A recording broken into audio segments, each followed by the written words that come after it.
Konnichiwa, bonjour et bienvenue dans cette nouvelle série de vidéos dans laquelle nous allons décortiquer un examen blanc de niveau JLPT 4. J'avais déjà fait toute une playlist avec les vidéos d'un JLPT 5, donc si vous ne l'avez pas encore vu, je vous la mets dans le i juste au-dessus. Cette fois-ci, on passe au niveau du dessus, avec donc l'examen du N4, pour les débutants un petit peu moins débutants. Je vais faire exactement comme la dernière fois, c'est-à-dire séparer tous les exercices, en fait les décortiquer en une vidéo chacun. Donc chaque vidéo sera consacrée à un exercice et si vous voulez les enchaîner, eh bien vous pourrez regarder la playlist en entier, ce sera plus simple pour vous. Pour moi, je préfère les décortiquer parce que comme ça me permet vraiment de vous expliquer chaque consigne, de vous donner des astuces, des conseils pour réussir chaque exercice et comment optimiser le maximum de points pour votre examen.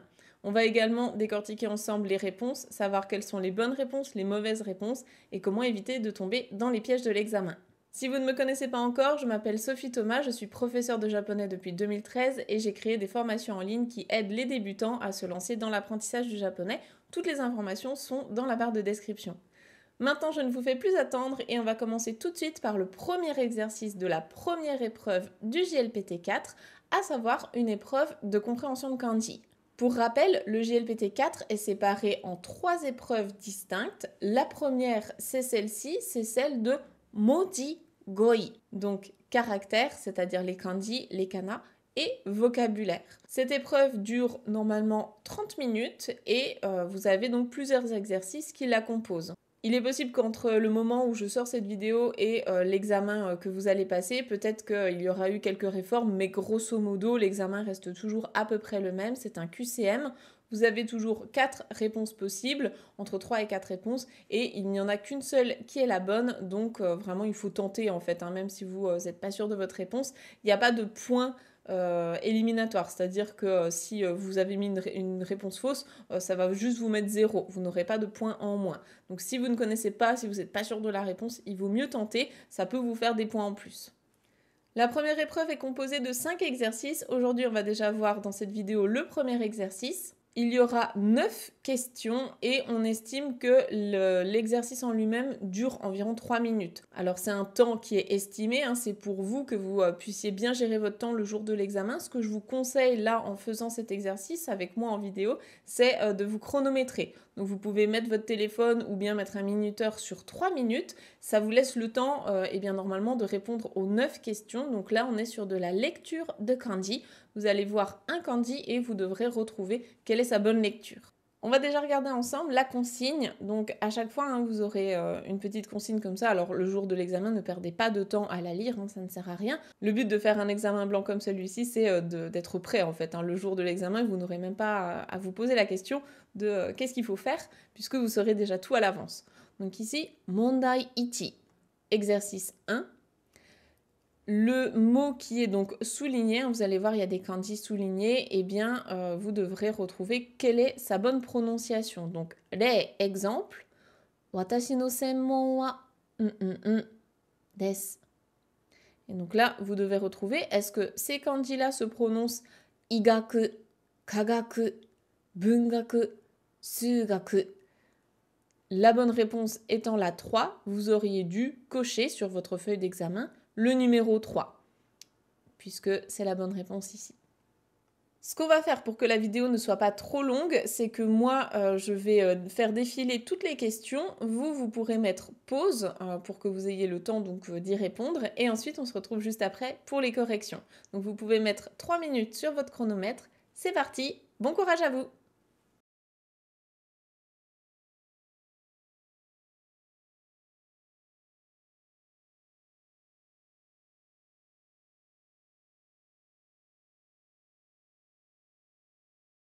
J'espère que ça s'est bien passé pour vous. Normalement, c'est une épreuve sur laquelle on est encore assez rapide parce que là, c'est tout simplement savoir si vous connaissez ou pas le kanji. Si vous ne le connaissez pas, on peut difficilement l'inventer, à moins que vous reconnaissiez un mot de vocabulaire que vous avez déjà entendu.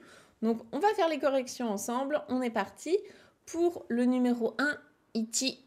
Alors, moi, je vais vous lire toutes les phrases pour comprendre ce qu'elles veulent dire, mais vraiment, le jour de l'examen, ne perdez pas de temps à essayer de comprendre ce que veulent dire les phrases. Hein. Là, on vous demande uniquement de pouvoir lire, reconnaître ce kanji. Donc, le reste, ça ne nous intéresse pas. Kutsu ni nani nani, donc on ne sait pas encore comment il se prononce, ga haite imashita. Donc on cherche ce kanji souligné et on nous propose soit ishi, suna, kusa, eda. Alors ici, ce sont 4 mots de vocabulaire différents. Le premier signifie un caillou, une pierre. Le deuxième, du sable. Le troisième, de l'herbe. Et le quatrième, une branche. Les 4 mots de vocabulaire existent en japonais, mais le kanji ne correspond qu'à un seul de ceux-là. C'est le numéro 1, c'est une pierre, un caillou. Donc c'était bien ici la bonne réponse. J'espère que vous l'aviez eu. Les autres mots s'écrivant avec des kanji différents. La phrase voulait donc dire « Dans la chaussure » ou « Dans ma chaussure, il y a un caillou qui est rentré, il y a une pierre qui est rentrée dedans. » Nous passons à la question numéro 2. Nihon de iroiro na nani nani o shimashita. Alors, ces kanji-là, est-ce que vous les reconnaissez? Ils sont peut-être un petit peu plus complexes. Si jamais vous ne les connaissiez pas, peut-être que vous avez pu deviner grâce aux propositions de réponse. On avait soit keiken, keigen, keken, kegen. Donc là, ça peut être un gros indice parce qu'effectivement, il y a a priori qu'un seul mot que vous auriez rencontré à votre niveau, en tout cas au niveau GLPT 4. C'est le premier, c'est keiken, donc qui veut dire de l'expérience, une expérience. Les autres, soit n'existent pas, soit veulent dire d'autres choses. Donc là, c'était bien le ichi. La bonne réponse, c'est le 1. Et on voulait dire, donc, au Japon, j'ai fait diverses expériences. J'ai expérimenté diverses choses. Donc la bonne réponse, c'était keiken. Ensuite, question numéro 3. Nani nani ni toire ga doko ni aru ka kikimashita. Ici, c'est pareil, c'est un petit peu le même genre de question qu'au-dessus. On nous propose des choses qui ne veulent pas forcément dire grand-chose. Donc, on avait soit tenin, tenin, tein, tenin. Alors, c'est pas toujours évident à prononcer tout ça. La bonne réponse ici, c'est la 4. C'est bien tein, qui n'est pas d'ailleurs un mot facile à prononcer parce qu'il y a le n suivi d'une voyelle, le i. Mais c'était bien la bonne réponse. On pouvait le deviner, si jamais vous connaissez les deux mots séparément, les deux kanji séparément, on pouvait deviner parce que le premier c'est le ten du magasin et le deuxième c'est le in de l'employé. Donc les deux ensemble ça veut dire un employé de magasin. Et donc la phrase c'était « J'ai demandé où se trouvent les toilettes à un employé du magasin ». Voilà, la bonne réponse c'était donc la 4. On passe à la question suivante. Kyou wa nani nani ga konde imashita. Ici c'est pareil, on a 4 propositions et là on va jouer sur les allongements, les petits yo, les petits yu, donc il faut bien faire attention à la réponse que vous sélectionnez.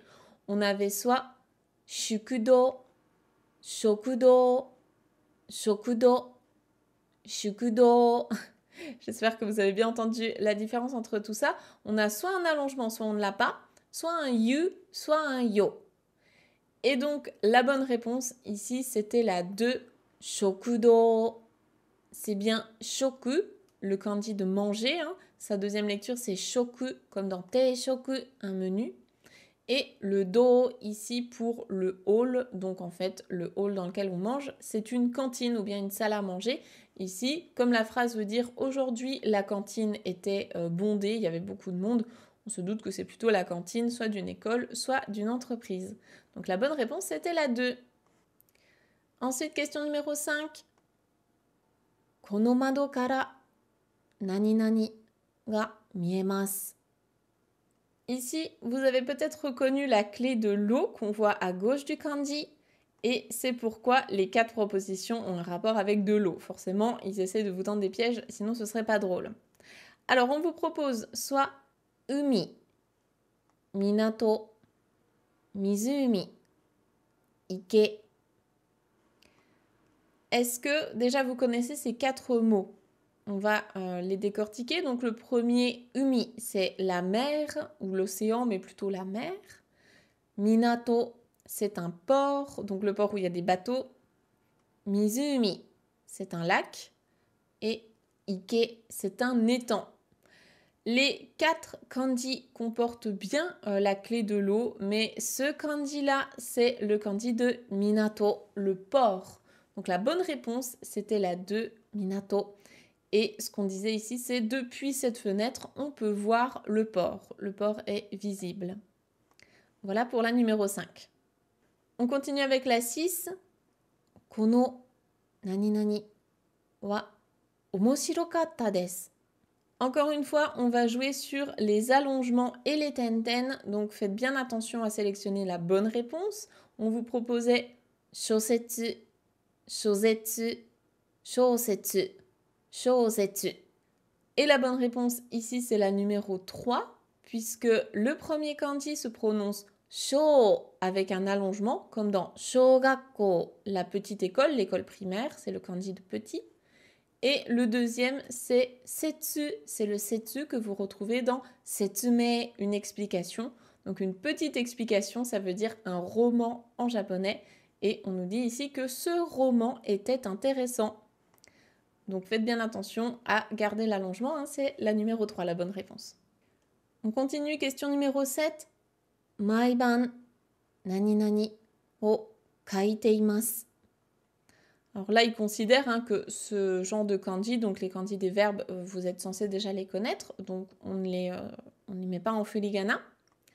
Maintenant, ce qu'on cherche, c'est ce mot souligné. Est-ce que ce mot souligné se prononce nikki, nichiki, nikki, nichiki? Alors, si vous avez l'habitude d'entendre ce mot, peut-être que vous l'avez croisé plusieurs fois. Moi, j'en parle notamment beaucoup à mes élèves dans mes formations en ligne. Je leur conseille de tenir un nikki en japonais, parce que la bonne réponse est la 1. Un nikki, en fait, c'est un journal quotidien, puisque les deux kanji veulent dire donc le jour, la journée, et le fait d'écrire, de coucher par écrit. Donc, ce que je vous recommande, d'ailleurs, si vous ne le faites pas encore, c'est de résumer votre journée en quelques phrases, par exemple en 3 phrases en japonais. Comme ça vous force à écrire du japonais un petit peu tous les jours. Et donc, la bonne réponse, c'est la 1. Ici, le piège était que le premier kanji ne se prononce pas nichi. Ici, c'est bien nikki. Donc, un journal intime, un journal quotidien. Et la phrase voulait dire « Tous les soirs, j'écris mon journal intime, mon journal quotidien ». Question numéro 8. Nani nani, ame ga furimashita. Les propositions sont yuhou, yugata, yuhou, yugata. Encore une fois, on va jouer à la fois sur les allongements et à la fois sur les prononciations possibles des kanji. Donc le premier kanji, dans tous les cas, il a toujours un allongement, c'est le yu de la soirée. Donc on peut déjà éliminer les 2 dernières, puisqu'il y a un allongement. Et le deuxième kanji peut effectivement se prononcer soit ho, soit kata ou gata. Ici, la bonne réponse, c'est yugata, qui veut dire la soirée. Et la phrase voulait donc dire, durant la soirée, il a plu. Il est tombé de la pluie. Voilà pour la 8e question. Et on termine avec la 9.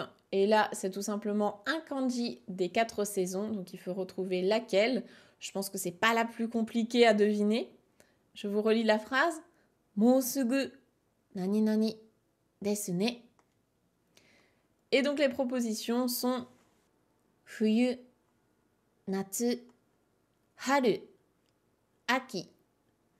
Les 4 saisons. Sachant que là, on a à la fois la clé des céréales et du feu.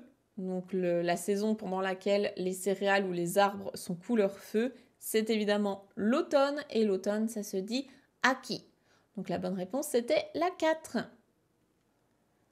Comment s'est passé ce premier exercice de JLPT4 pour vous? J'espère que ça a été. Si vous voulez, vous pouvez me donner votre score sur 9. Donc combien de points vous avez eu sur 9? Et je vous recommande également de vous le noter, de bien le mettre de côté. Comme ça, quand vous ferez les autres exercices, à la fin de la première épreuve, vous aurez déjà votre score.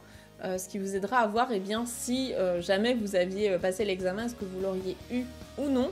Ça va vous aider aussi à voir quelles sont vos faiblesses et vos points forts. Donc je vous demande de me noter votre score sur 9 dans les commentaires. Et je vous dis à très vite dans la prochaine vidéo. Matane, à bientôt.